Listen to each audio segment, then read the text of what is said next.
सर्वांना नमस्कार. मित्रांनो, आपल्या शिवार्थ डी क्लासेस या यूट्यूब चॅनलला मी सर्वांचं स्वागत करतो. नुकतंच जे की जानेवारी महिना संपन्न झाला, यामधील काही महत्त्वाचे टॉप 10 प्रश्न चालू घडामोडीचे आपण पाहणार आहोत. जे की आपल्या व्हिडिओला महत्त्वाचे असेच काही व्हिडिओ आपण अपलोड केलेले आहेत. तर बघूया आपण महत्त्वाचे काही टॉप 10 प्रश्न जे की आपल्याला हमखास परीक्षेमध्ये विचारले जातील. तर मित्रांनो, व्हिडिओ हा स्किप न करता पहा, जेणेकरून आपल्याला नक्कीच फायदा होऊन जाईल. आपल्या व्हिडिओमधला पहिला प्रश्न आहे की 2026च्या प्रजासत्ताक दिन संचलनात कोणत्या राज्याच्या चित्ररथाला प्रथम क्रमांकाचे पारितोषिक मिळाले? तर या ठिकाणी आपला महाराष्ट्र राज्याचा चित्ररथ प्रथम स्थानी राहिलेला होता. तर महाराष्ट्र राज्याचा जे काही चित्ररथ होता याचा विषय होता गणेशोत्सव आत्मनिर्भरतेचे प्रतीक, हा विषय पाहायला मिळतो. आपल्या या व्हिडिओमधला दुसरा प्रश्न आहे, युनेस्कोच्या जागतिक वारसा स्थळांच्या संभाव्य यादीत नुकताच भारताच्या कोणत्या क्षेत्राचा समावेश करण्यात आला? तर ओडिशा राज्यामधलं हे क्षेत्र आहे. बुद्धिस्ट डायमंड ट्रँगल नावाचं क्षेत्र नुकतंच समाविष्ट करण्यात आलेलं पाहायला मिळतं. आपला या व्हिडिओमधला पुढचा प्रश्न असणार आहे मित्रांनो, तिसऱ्या क्रमांकाचा प्रश्न आहे. रशियातील कामचटका द्वीपकल्पावर नुकताच कोणत्या ज्वालामुखीचा उद्रेक झाला? तर या ज्वालामुखीचं नाव महत्त्वाचं असणार आहे. सिवेलूच ज्वालामुखी असं या ज्वालामुखीचं नाव असेल. आपल्याला एकूण या व्हिडिओमधला चौथा प्रश्न असेल, गुजरात सरकारने ग्रामीण भागाचे आधुनिकीकरण करण्यासाठी कोणती नवीन योजना जाहीर केली आहे?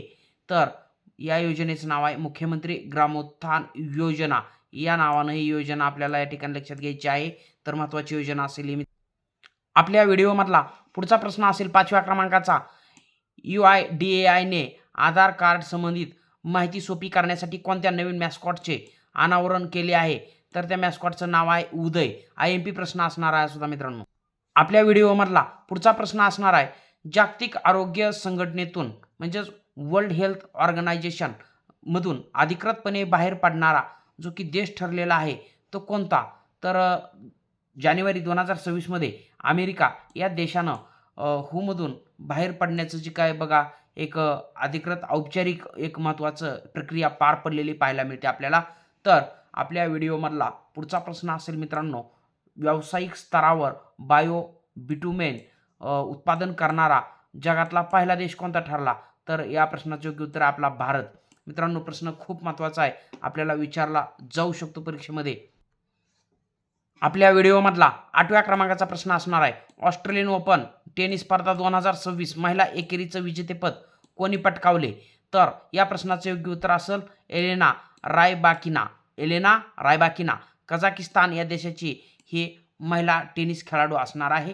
आपल्या व्हिडिओमधला 9व्या क्रमांकाचा प्रश्न असेल मित्रांनो, ऑस्ट्रेलियन ओपन टेनिस 2026 महिला एकेरीचे उपविजेतेपद कोणाला मिळाले? तर या ठिकाणी आर्यना साबालेंका ही जी काय महत्त्वाची एक टेबल टेनिस खेळाडू आहे बेलारूस या देशाची, हिला महिला एकेरीचं उपविजेतेपद मिळालेलं आपल्याला पाहायला मिळतं. तर या ठिकाणी आता आपण आपल्या व्हिडिओमधला शेवटचा प्रश्न असेल मित्रांनो, ऑस्ट्रेलियन ओपन टेनिस 2026 पुरुष एकेरीचा विजेता कोण ठरला? तर जे की 2026 मधील ऑस्ट्रेलियन ओपन टेनिस स्पर्धा संपन्न झाली, याचा पुरुष एकेरीचा विजेता कोण आहे? तर कार्लोस अल्काराज, जो की स्पेन या देशाचा एक टेनिस खेळाडू आहे. आणि उपविजेता ठरला ऑस्ट्रेलियन ओपन टेनिस स्पर्धा 2026चा नोवाक जोकोविच, सर्बिया या देशाचा हा महत्त्वाचा टेनिस खेळाडू आहे, सर्बियाचा. तर मित्रांनो, कॅलेंडर वर्षातील पहिली जी की टेनिस स्पर्धा असणार आहे ती कोणती? तर महत्त्वाची असणार आहे आपली ही जी की ऑस्ट्रेलियन ओपन टेनिस स्पर्धा आहे. मेलबर्न या शहरामध्ये ही स्पर्धा खेळवली गेल्याचं आपल्याला दिसून येतं. तर मित्रांनो, आपण जर माझ्या चॅनलला नवीन असाल तर चॅनलला सबस्क्राईब करा, या व्हिडिओला जास्तीत जास्त लाईक करून शेअर करा. तर भेटूया पुढच्या व्हिडिओमध्ये. तोपर्यंत धन्यवाद. जय हिंद, वंदे मातरम.